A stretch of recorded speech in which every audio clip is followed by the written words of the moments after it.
చూడండి ఒకసారి సంధిలో 3 రకాలు: దీర్ఘ సంధి, వ్యంజన సంధి, विसर्ग संधि। दीर्घ संधि दो स्वरों के मेल से आने वाले शब्दों को स्वर संधि कहते हैं। రెండు అచ్చులను కలిపినప్పుడు దానిలో ఏర్పడే మార్పును దీర్ఘ సంధి అంటారు. చూడండి, ఆ ప్లస్ ఆ ఈ విధంగా వస్తాయి సంధి, స్వర సంధి. చూడండి, అదేవిధంగా వ్యంజన సంధి,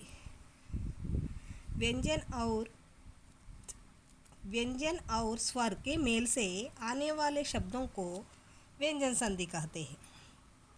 వ్యంజన్ అంటే ఏంటి? హల్లు. స్వర అంటే ఏంటి? అచ్చు. రెండు కలిపినట్లయితే హల్లుగా ఏర్పడుతుందంట. దాన్ని ఏమంటారు? వ్యంజన సంధి. హల్లు అచ్చును అక్షరములు కలిపినప్పుడు ఏర్పడే మార్పును వ్యంజన సంధి అంటారు. అదేవిధంగా విసర్గ సంధి. విసర్గ సంధి అంటే చూడండి, సున్నా విసర్గాలు ఎక్కువగా వస్తాయి. విసర్గ సంధి విసర్గ और స్వర, విసర్గము మరియు స్వర అంటే ఏంటి? అచ్చు లేదా హల్లు కలిపినప్పుడు అంట మేల్సే ఆనే వాలే. చూడండి ఇక్కడ विसर्ग और स्वर या व्यंजन के मेल से बने शब्दों को विसर्ग संधि कहते हैं. ఇక్కడ విసర్గము మరియు అచ్చు లేదా హల్లు అక్షరము కలిపినప్పుడు వచ్చే మార్పును విసర్గ సంధి అంటారు.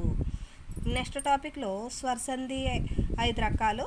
అయితే వ్యంజన సంధి ఒకటే రకం ఉంటుంది, విసర్గ సంధి ఒకటే రకం ఉంటుంది. నెక్స్ట్ క్లాస్లో వివరిస్తాను.